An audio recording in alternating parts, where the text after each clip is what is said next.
Shalom Bapak Ibu Saudara yang terkasih dimanapun engkau berada. Selamat malam.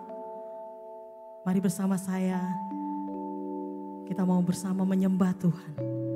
Memuji meninggikan Tuhan. Memasyurkan namanya. Karena percaya bahwa di dalam hadirat Tuhan ada kuasa yang akan mengalir. Menjamah setiap kita, memulihkan setiap keadaan kita. Mari malam hari ini kita angkat setiap hati kita.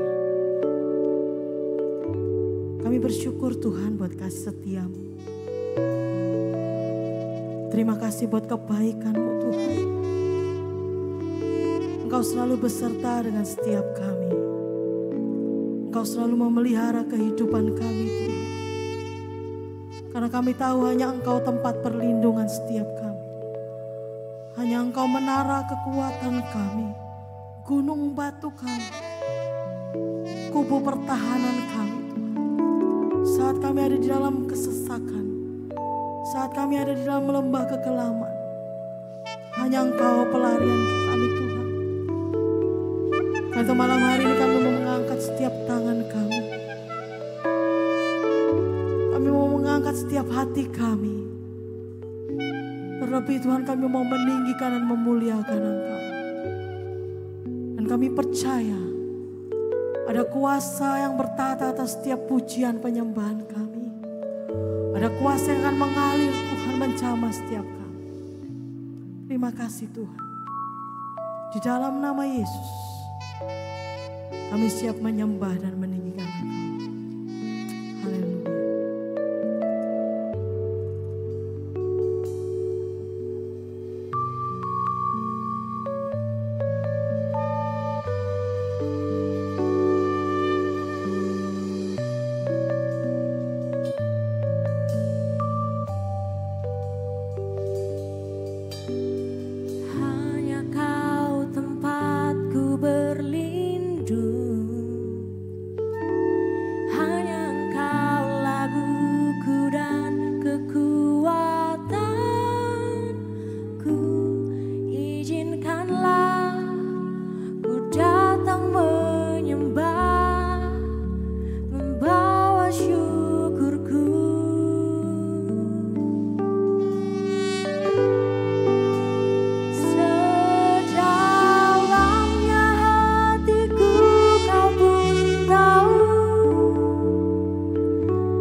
Hanya Engkau laguku dan kekuatan.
Penuhi setiap kami dengan hadirat-Mu, Yesus.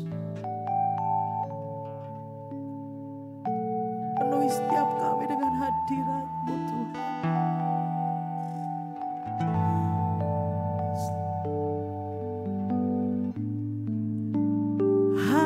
Hadirat-Mu memenuhiku, hadirat kudus-Mu penuhi bait-Mu, dan ku tersungkur menyembah-Mu. Yang ku nampak hanya kemuliaan-Mu. Hadirat-Mu memenuhiku, hadirat kudus-Mu penuhi bait-Mu, dan ku tersungkur menyembah-Mu. Yang ku nampak hanya kemuliaan-Mu. Mari katakan, Tuhan hadir di bait kudus-Nya. Saat umat mencari wajah-Nya, berseru, berdoa, bersujud menyembah, dan menikmati kehadiran-Nya. Tuhan mau dekat dengan umat-Nya yang datang dengan segenap hatinya. Mari katakan, berseru, berdoa, amin, bersujud menyembah, dan menikmati kehadiran. Mari angkat setiap tangan, katakan, hadirat-Mu memenuhiku, hadirat kudus-Mu penuhi bait-Mu, dan ku tersungkur menyembah-Mu.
tetap tenang tinggal di dalam hadirat. Biar kami tetap kuat, Tuhan, tetap tinggal tenang di dalam hadirat Yesus.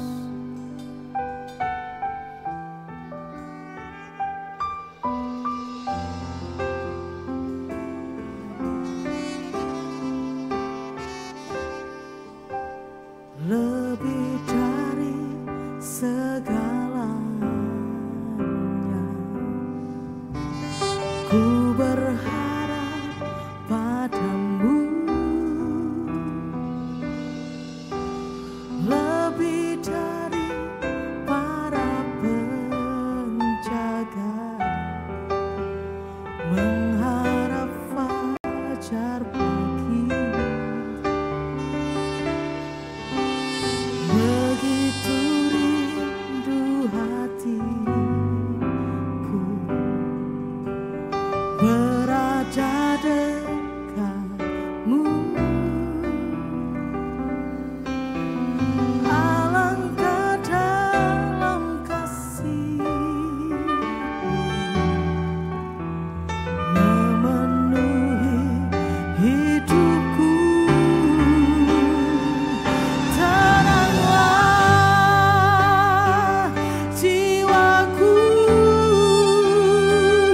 dalam naungan sayap-Mu, menembus awan kelabu,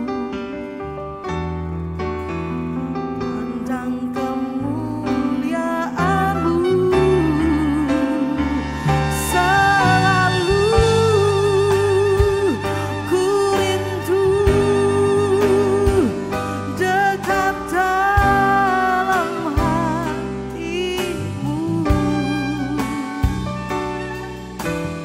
mengikuti rencana-Mu, Yesus Tuhan Rajaku. Mari apa setiap hatimu katakan, tenanglah jiwaku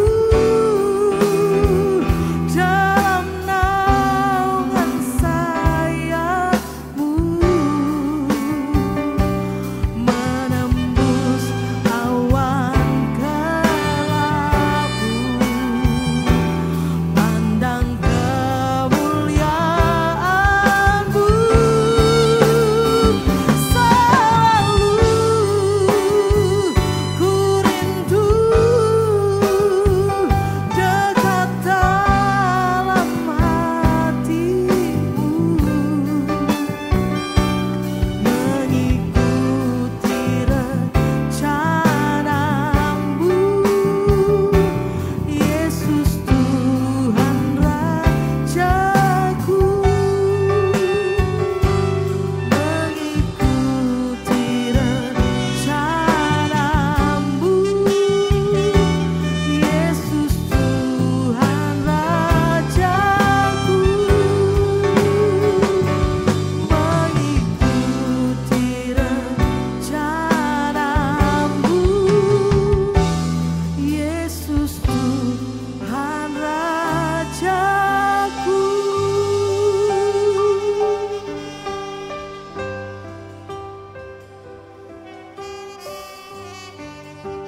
Kami percaya dalam setiap persoalan kami, Tuhan, Engkau ada dan melihat setiap persoalan dan pergumulan kami. Kami mau pegang firman-Mu saat ini, Tuhan. Kami percaya bahwasanya Engkau, sungguh hanya Engkau, Tuhan, tempat perlindungan dan kekuatan kami.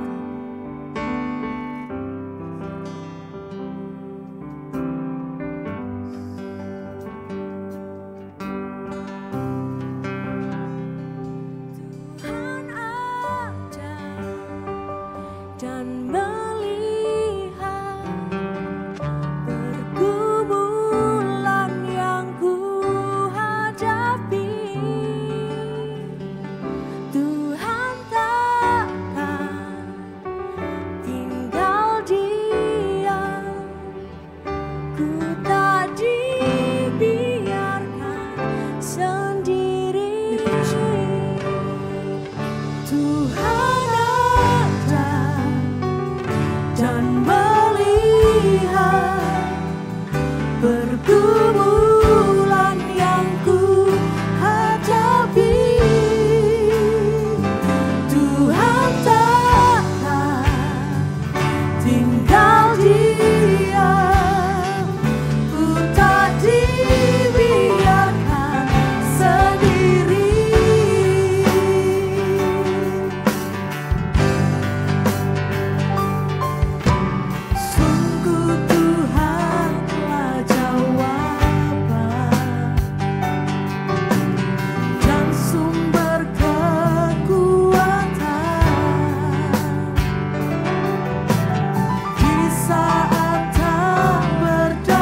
tempat ini hamba-Mu berdoa.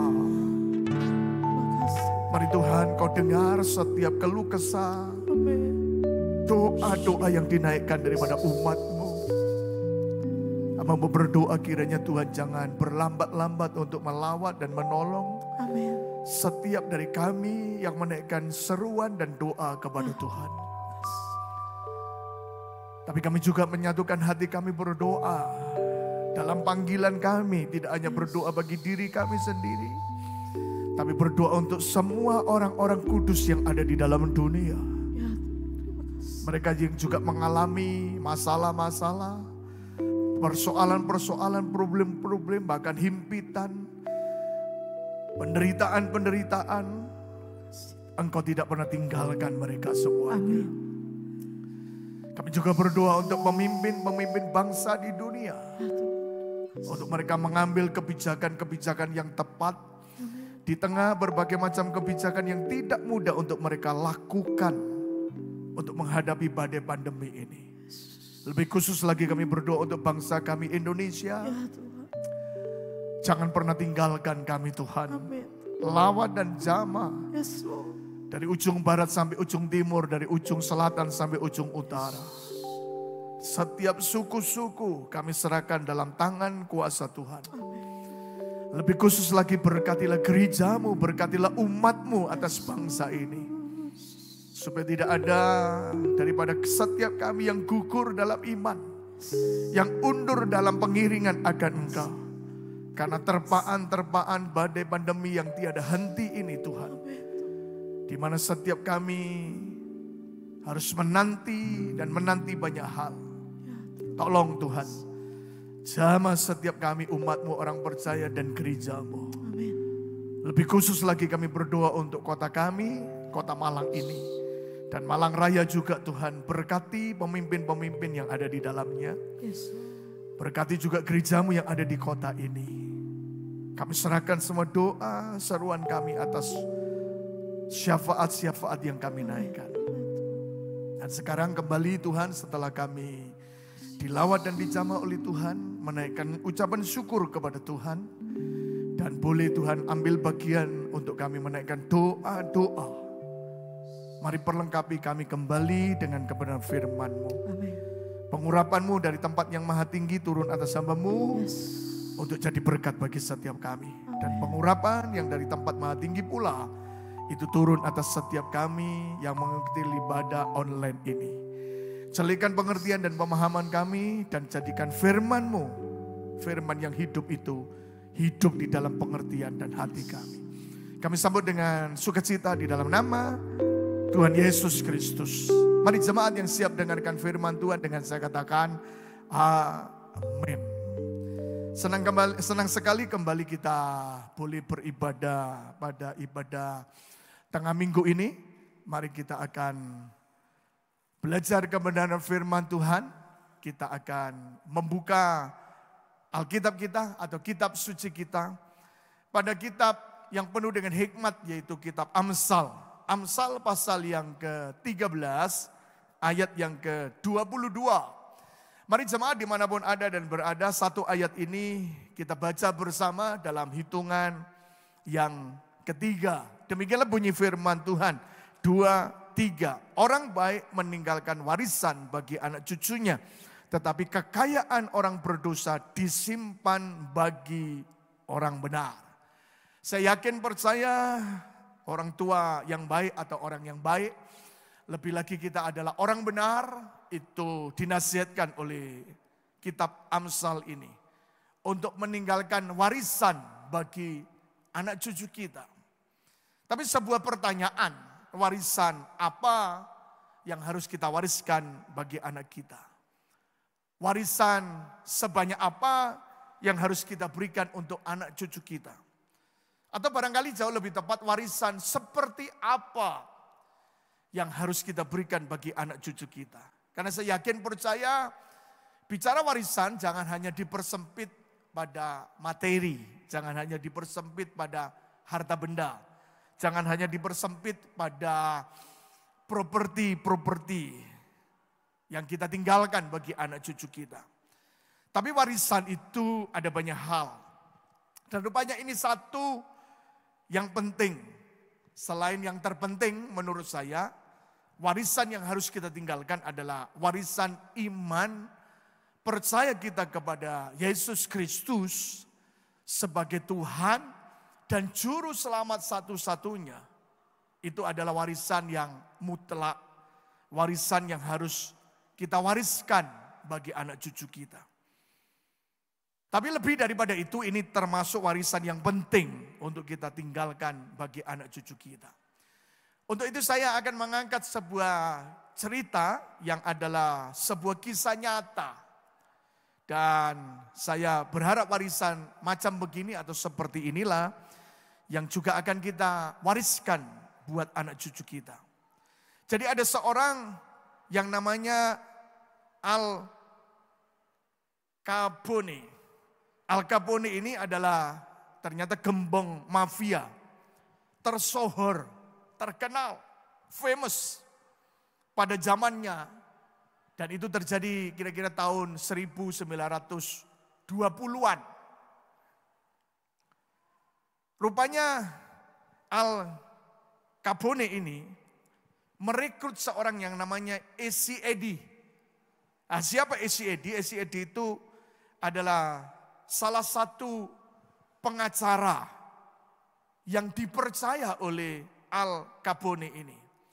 Esi Eddy adalah seorang pakar hukum yang sangat terkenal pada tahun 20 dan 30 yang merupakan abad yang sebelum ini. Jadi 920-930 maksud saya. Dia adalah seorang yang terkenal piawai untuk membela klien-kliennya. Itu sebabnya Al Capone sangat mempercayai bahkan sangat menyayangi Esi Eddy ini. Kepiawaiannya dibuktikan bahwa dia selalu berhasil membebaskan kelompok mafia dari perbuatan-perbuatan tentu jahat, kejahatannya. Mulai dari pemerasan, lalu kemudian peredaran obat bius, narkoba. Bahkan tidak bisa dipungkiri kasus-kasus pembunuhan akan mengikutinya dan serentetan kejahatan yang lain. Tapi Esi Eddy selalu memenangkan, meloloskan geng daripada mafia Al Capone ini. Sehingga Al Capone pada akhirnya memberikan apa saja yang dikeluarkan bagi keluarga Eddy. Jadi Esi Eddy ini pada akhirnya juga secara materi sangat kaya. Karena Al Capone itu memberikan apa saja. Sebab Al Capone juga sangat menyayangi Esi Eddy ini. Rupanya Esi Eddy ini mempunyai seorang anak laki-laki yang tinggal bersamanya di sebuah rumah. Ya boleh dikata bukan mewah, maksudnya sangat mewah. Karena kehidupan Esi Eddy secara materi itu berlimpah sehingga sangat nyaman. Sampai pada satu hari, satu titik Esi Eddy berpikir, merenung tentang kekayaannya yang membuat kehidupan keluarganya menjadi nyaman tersebut. Lalu kemudian sebuah pertanyaan dalam perenungannya. Apakah kekayaan ini yang dibutuhkan anak saya untuk nanti saya wariskan? Lalu ini pertanyaan yang lebih penting yang menggelitik nuraninya dan hatinya. Akankah anak saya bangga menyandang namanya, keturunannya Esi Eddy? Bahkan dengan seluruh kekayaan yang akan ia terima ini. Setelah berkali-kali berpikir, merenung tentang apa yang baik yang nanti akan diwariskan kepada anaknya. Sampailah kemudian dalam perenungan itu, Esi Eddy pada kesimpulan dan kemudian ia memutuskannya. Yang dapat diwariskan kepada anaknya ternyata bukan kekayaan. Tadi saya berkata, warisan jangan hanya dipersempit pada materi, pada kekayaan, pada harta benda, pada aset, pada emas permata, pada deposito, pada uang-uang yang kita punya. Walaupun itu perlu juga kalau kita ada dan punya. Tetapi rupanya ini kata SCAD adalah legacy of a good name. Jadi rupanya warisan daripada nama baik. Nama baik adalah sebuah warisan peninggalan yang mestinya kita wariskan buat anak cucu kita. Jadi SCAD pada akhirnya dia katakan inilah yang penting adalah the legacy of a good name. Warisan nama baik. Padahal sesungguhnya apakah betul SCAD akan mewariskan nama baik? Dia adalah boleh dikata kaki tangan. Walaupun secara hukum itu tidak bersalah.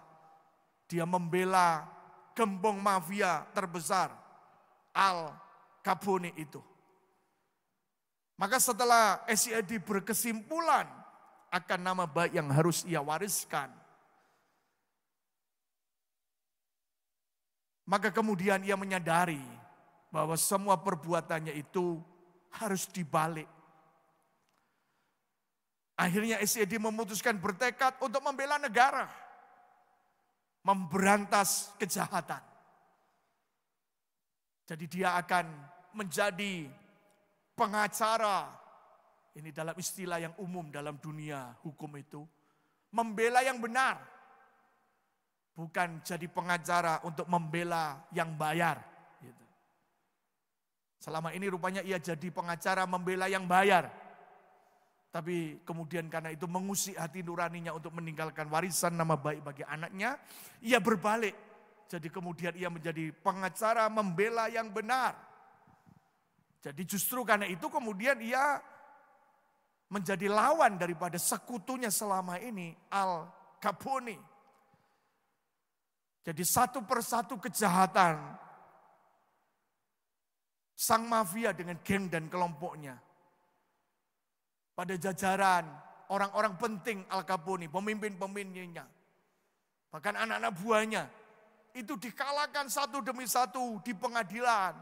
Dan mulai dipenjara. Dengan sepak terjang SCAD yang berubah tersebut. Maka ini akibatnya pada satu hari dalam perjalanan pulang ke rumah. Pada area yang sudah dirancang.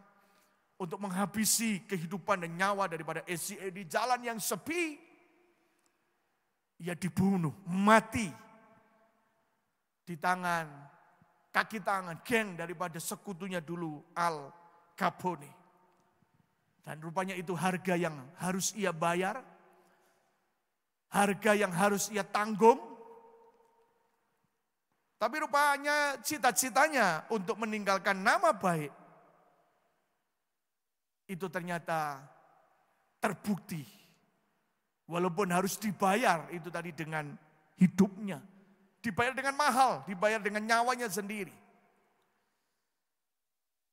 Kisah itu biarkan berhenti sejenak. Rupanya setelah itu ada kisah lain. Pada masa yang berbeda, jadi waktu yang berbeda. Dan pada Perang Dunia Kedua, bahwa ada seorang penerbang Angkatan Udara Amerika yang ditugaskan untuk membawa pesawat yang berpangkalan di kapal induk Lexington. Ternyata dalam satu misi penerbangan itu ia menyadari bahwa pesawatnya, sang pilot ini, lupa diisi bahan bakar dulu.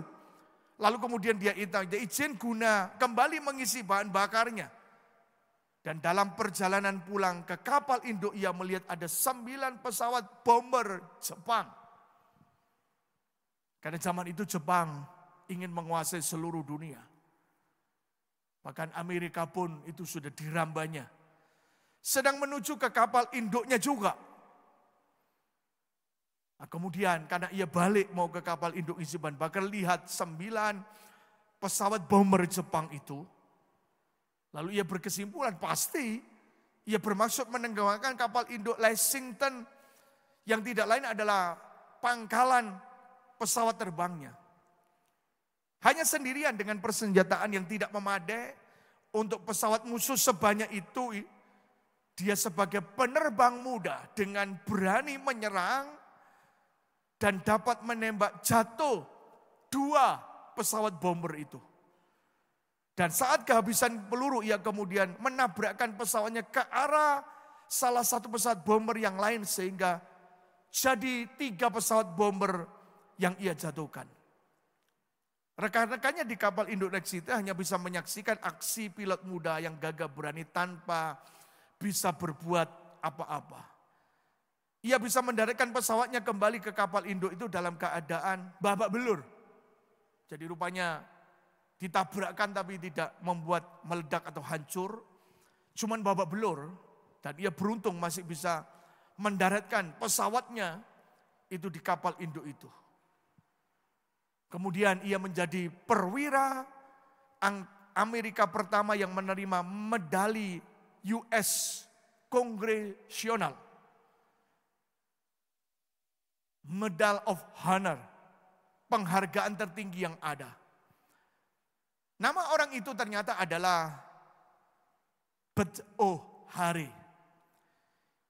Dan kalau Anda pergi ke Chicago, mungkin tidak sekarang karena ini pandemi, atau yang pernah pergi ke Chicago, siapa yang pernah pergi ke Amerika? Ya, kayaknya tidak banyak. Tapi tidak usah kecil hati. Yang khotbah ini juga belum pernah pergi ke Amerika. Nah, di Amerika itu ada bandara Chicago. Nah, ternyata itu pakai nama orang muda ini, namanya Bud O'Hare. Dia sebagai pahlawan yang dihormati karena keberanian dan integritasnya terhadap negara. Lalu apa benang merah dari kisah Esi Edi tadi dan gembong mafia Al Capone tadi dengan kisah dari orang muda namanya Bud O'Hare? Ternyata rupanya ada benang merah dan sangat bertalian. Jadi rupanya pengorbanan Esi Edi untuk menunjukkan integritasnya terhadap negara dengan keberanian melawan hegemoni Al Capone dalam dunia kejahatan mafia tidak sia-sia, walaupun nyawanya itu harus menjadi sebuah bayaran. Dan dengan tekadnya yang awal bahwa dia akan membalik namanya, nama baik untuk ditinggalkan bagi anaknya. Ternyata bertalian dengan 2 kisah yang berbeda ini.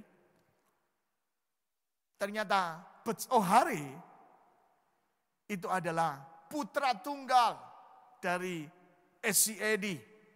Jadi rupanya ia tidak hanya berhasil meninggalkan nama harum, nama baik bagi keturunannya, tetapi ia berhasil juga meninggalkan warisan yang namanya keberanian dan integritas.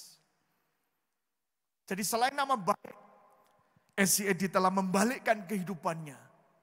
Berani melawan hegemoni dari Al Capone dan gembong-gembongnya, dan berani juga membahayakan hidup dan nyawanya demi sebuah integritas. Ia berubah dari pengacara membela yang bayar menjadi pengacara membela yang benar. Jadi rupanya kekasih Tuhan seperti kata firman yang tadi kita baca, orang baik meninggalkan warisan bagi anak cucunya, tetapi kekayaan orang berdosa disimpan bagi orang benar. Tidak ada salahnya kita mempersiapkan hari depan anak cucu kita dengan harta benda kekayaan yang memang kita punya, Tuhan percayakan untuk nanti diwariskan bagi anak cucu kita. Tapi jauh lebih penting di atas itu, setelah yang paling penting adalah warisan iman, mari kita tinggalkan sebuah warisan keberanian dan integritas bagi anak cucu kita. Seperti Kristus telah mati di atas salib, tentu dengan keberanian dan sebuah integritas untuk menjaga hidupnya tetap tak bercacat, tak bercela sebagai anak domba. Maka mari kita berbalik dari langkah-langkah kehidupan kita dalam terang firman Allah dan tuntunan daripada Roh-Nya. Kita tinggalkan perkara-perkara yang tidak menunjukkan sebuah integritas kekristenan, integritas anak-anak Tuhan, integritas pengikut daripada Kristus. Mari saat ini saya sedang menantang kita semuanya dengan penuh keberanian. Kita menjunjung tinggi integritas anak Tuhan, kekristenan. Apatah lagi di tengah-tengah kehidupan yang tidak mudah ini, badai pandemi yang terus mendera kehidupan kita. Mari kita tunjukkan karakter Kristus untuk kita wariskan bagi anak cucu kita. Selain nama baik, mari di dalamnya muncullah keberanian dan integritas. Saya tidak panjangkan renungan pada saat ini. Karena itu mari saya mengajak kita tunduk kepala untuk kita berdoa dan menutup ibadah kita pada tengah minggu ini. Tuhan, terima kasih buat kesempatan kami boleh memuji, menyembah Tuhan dan mendengarkan kepada firman-Mu dan diingatkan kembali untuk kami di tengah kehidupan yang tidak mudah ini, untuk kami tidak menjual integritas kami sebagai orang percaya, sebagai anak Tuhan, malah kami makin mengasahnya, membuatnya cemerlang, membuatnya berkilau, dan kami akan siapkan untuk menjadi warisan bagi anak cucu. Bapak, terima kasih meteraikan firman yang hamba-Mu telah sampaikan, sekalipun hamba-Mu selesai dan berhenti berbicara, tapi semua umat-Mu akan tetap diberkati karenanya. Dan sekaligus berkati setiap kami malam hari ini. Kekasih-kekasih Tuhan dimanapun kau ada dan berada, terimalah anugerah berkat kasih sayang dari Allah Bapa, cinta kasih dan kemurahan dari putranya yang tunggal Yesus Kristus, pertolongan dan penghiburan dari Roh-Nya yang kudus, dari sekarang sampai Maranatha, bahkan sampai selama-lamanya. Di dalam nama Tuhan Yesus Kristus, mari semua yang diberkati Tuhan dengan saya katakan, amin.